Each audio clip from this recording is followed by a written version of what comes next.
I don't see how passage of the bill will affect job opportunities for black people when there's no law now that can create opportunities in employment even for white people.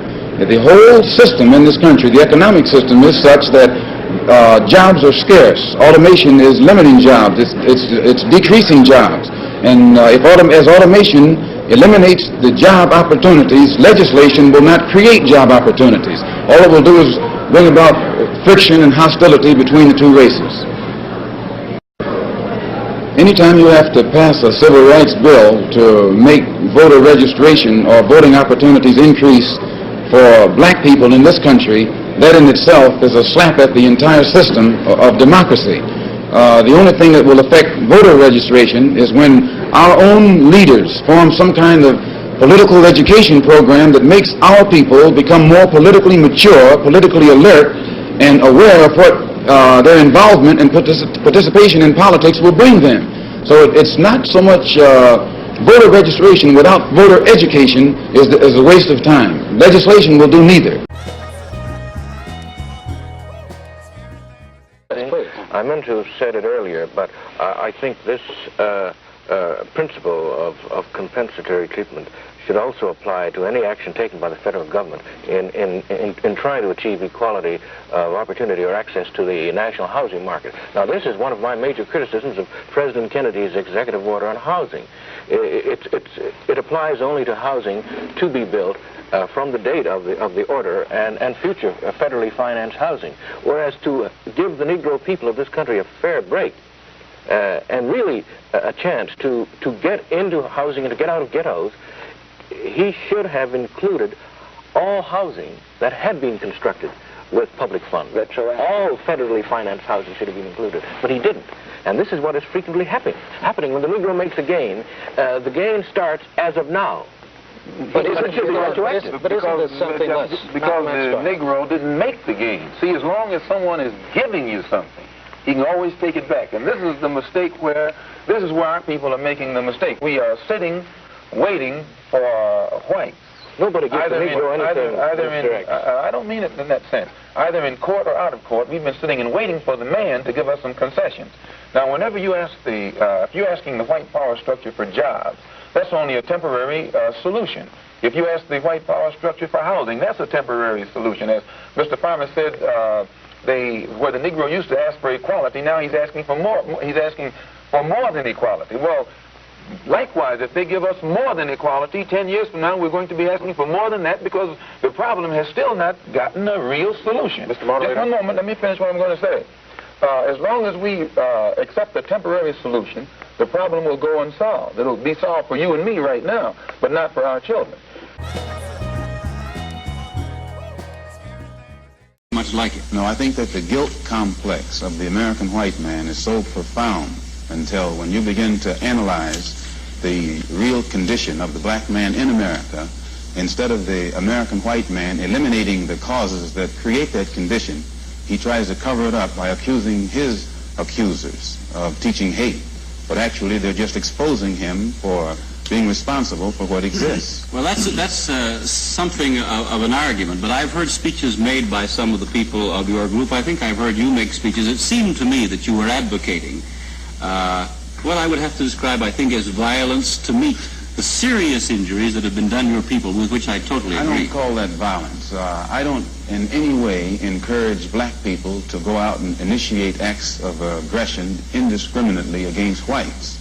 But I do believe that the black man in the United States and any human being, anywhere, is well within his right to do whatever is necessary, by any means necessary, to protect his life and property, especially in a country where the federal government itself has proven that it is either unable or unwilling to protect the lives and property of those human beings. Just before Pierre takes it, you've got a pretty good fighter in the world's heavyweight champion lined up with you to help out. Yes, Pierre.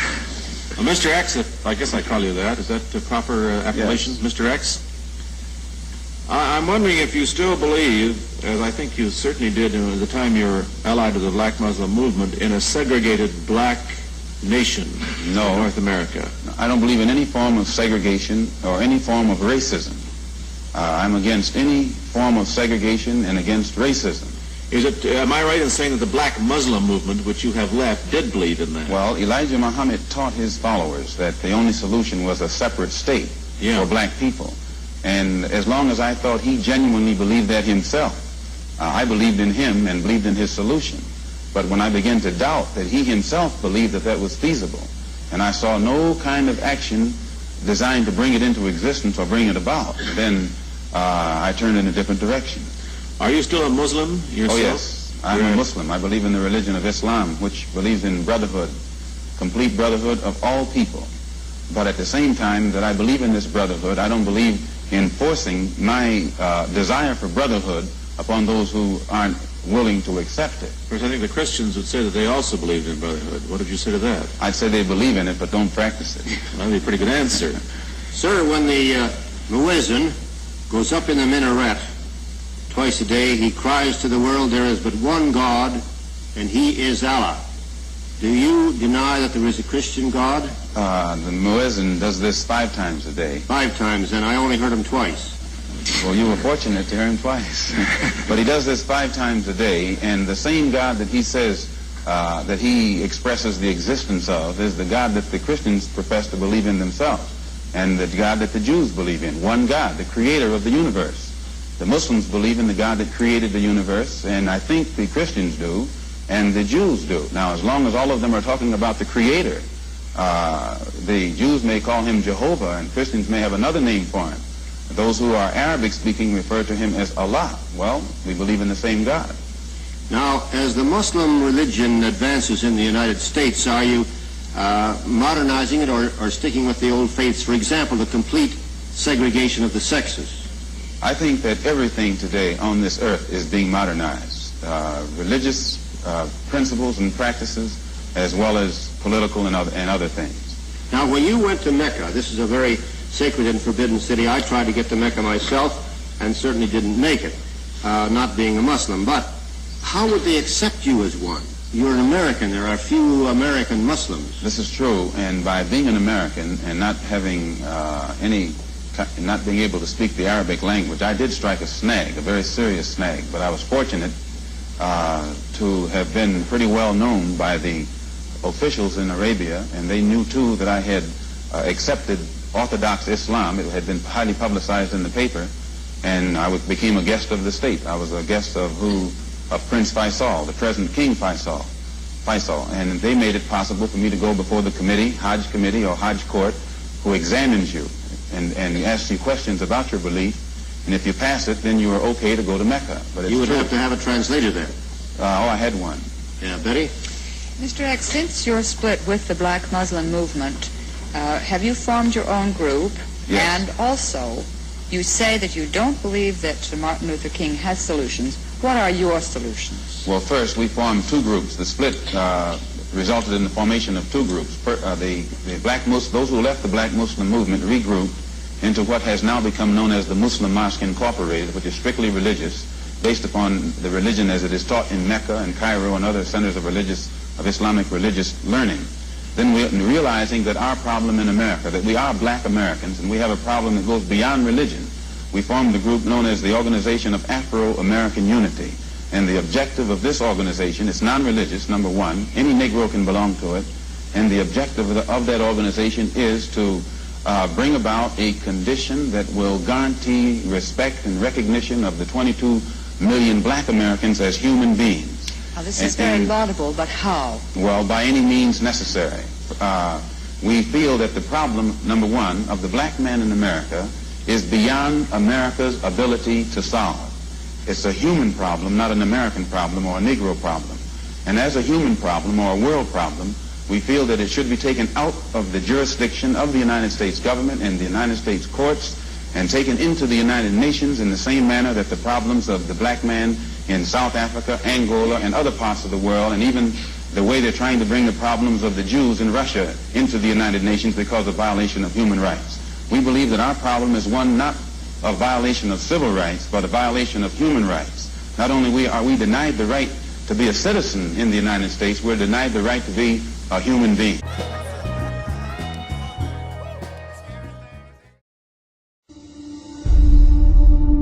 There's a worldwide revolution going going on.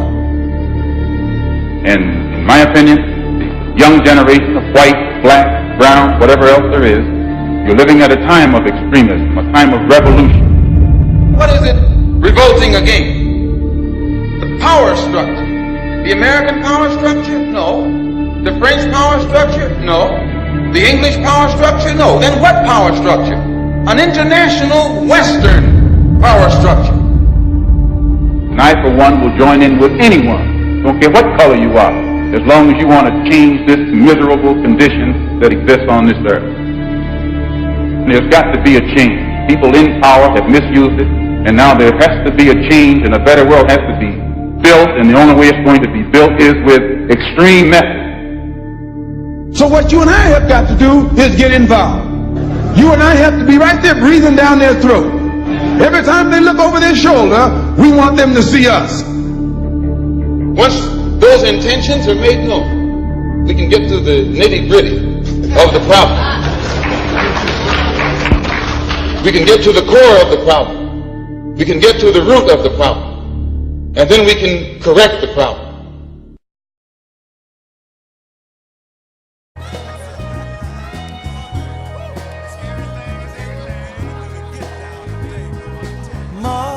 Mother, there's too many of you.